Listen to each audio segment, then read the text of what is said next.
রূপগঞ্জের গাউসিয়া এলাকায় তাঁত বাজার মার্কেট ব্যবসায়ী কল্যাণ সমিতির উদ্যোগে এক আলোচনা সভা অনুষ্ঠিত হয়েছে। সোমবার বিকেলে আয়োজিত এই সভায় ব্যবসায়ীদের বিভিন্ন সমস্যা, বাজারের উন্নয়ন ও কল্যাণমূলক পরিকল্পনা নিয়ে আলোচনা হয়। বিস্তারিত দেখুন মাকসুদুল হোসেন তুষারের প্রতিবেদনে।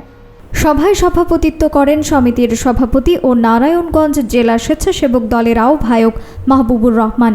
উপস্থিত ছিলেন সাধারণ সম্পাদক আলমগীর হোসেন আলম, সিনিয়র সহ সভাপতি জাহাঙ্গীর আলম, সহ সভাপতি রহম আলী, গোলজার হোসেন, বোরহান মোল্লা সহ সমিতির অন্যান্য নেতৃবৃন্দ।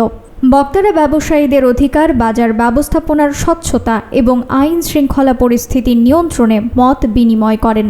একই সঙ্গে একটি সুসংগঠিত ও সহযোগিতামূলক পরিবেশ গড়ে তোলার আহ্বান জানানো হয়।